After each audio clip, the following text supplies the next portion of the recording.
बदलू मनिहार था। मनिहार का अर्थ होता है चूड़ियां बनाने वाला। चूड़ियां बनाना उसका पैतृक पेशा था। पैतृक अर्थ होता है पूर्वजों का, यानी कि उसके पूर्वजों से ही ये पेशा चलता आ रहा था। और वास्तव में वह बहुत बड़ी सुंदर चूड़ियां बनाता था। उसकी बनाई हुई चूड़ियों की खपत भी बहुत ज्यादा थी। खपत का मतलब होता है समाप्त होना, अर्थात उसकी बनाई हुई चूड़ियां सारी बिक जाती थी, उसके पास समाप्त हो जाती थी। उस गांव में औरतें, सभी औरतें उसकी बनाई हुई चूड़ियां पहनना ही पसंद करती थी। यहां तक कि आसपास के गांव में ही उसकी चूड़ियां ही प्रसिद्ध थी। परंतु वह कभी भी चूड़ियों को बेचने के लिए पैसे नहीं लेता था। उसने चूड़ियां बेचने के लिए वस्तु विनिमय का तरीका अपनाया था। वस्तु विनिमय का अर्थ होता है वस्तु के बदले में वस्तु देना। लोग अनाज के बदले उससे चूड़ियां खरीद कर ले जाते थे। बदलू बड़ा भोला भाला व्यक्ति था, सीधे सरल स्वभाव का था। वो कभी किसी के साथ लड़ाई झगड़ा नहीं करता था।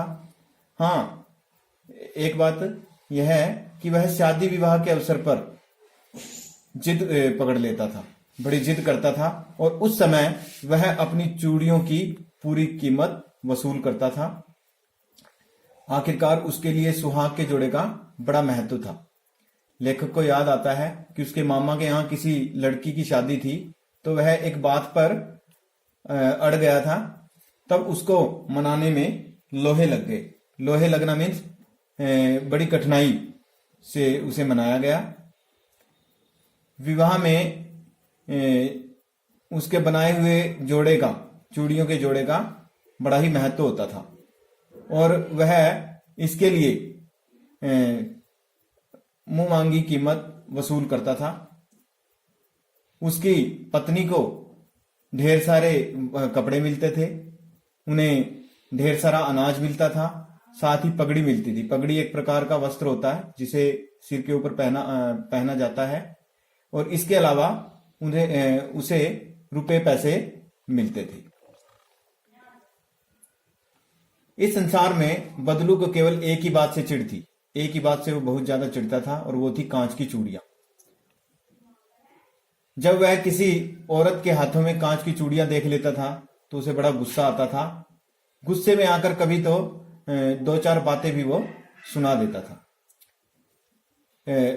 बदलू का लेखक के साथ काफी लगाव था, इसीलिए वह उसके साथ बड़ी देर तक बातें करता रहता था। कभी उसकी पढ़ाई के बारे में, कभी उसके घर के बारे में, कभी शहरी जीवन के बारे में उससे बातचीत करता था।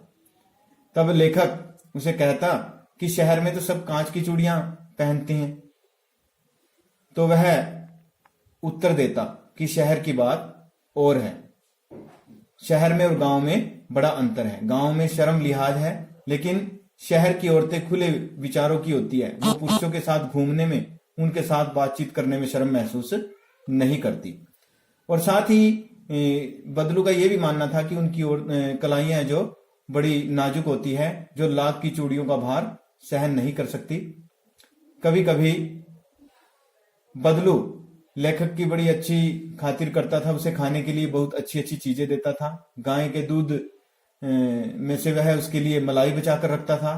जब आम की फसल आती तब वह उसे खाने के लिए अच्छे अच्छे आम, मीठे मीठे आम भी देता था। साथ ही साथ उसे हर रोज लाख की गोलियां भी बनाकर दिया करता था। मैं बहुधा, बहुधा का अर्थ होता है अनेकों बार, अनेक बार। लेखक जो अनेक बार गर्मी की छुट्टियों में अपने मामा के यहाँ चला जाता था। गर्मी की छुट्टियां उसकी वहीं पर बीतती थी, और एक आध महीने रहकर फिर वापिस अपने घर आ जाता था। जब उसकी छुट्टियां समाप्त हो जाती थी तब वह अपने घर वापिस आ जाता था। परंतु इस बीच वह केवल 2-3 बार ही अपने मामा के गांव गया होगा। उसके बाद उसके पिता की बदली शहर में कहीं दूर हो गई, और वह एक लंबे समय तक, अवधि का मतलब होता है समय, लंबे समय तक अपने मामा के गांव नहीं जा पाया। इसी बीच लेखक 8-10 वर्ष का हो गया। अब वो इतना बड़ा हो चुका था कि उसकी लाख की गोलियों में कोई रुचि नहीं रह गई थी।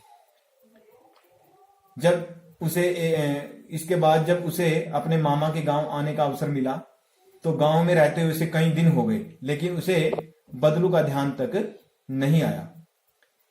इसी बीच उसने गांव की औरतों को देखा कि वो कांच की चूड़ियां पहनी हुई थी। यानी कि ग्रामीण वातावरण में बड़ा परिवर्तन आ गया था। वहां औरतें लाख की चूड़ियों की बजाय कांच से बनी हुई चूड़ियां पहनने लगी थी, विरले ही हाथों में। विरले का अर्थ होता है किसी एक आध के हाथ में उसने लाख की चूड़ियां पहनी हुई देखी। अचानक एक दिन एक घटना घटी।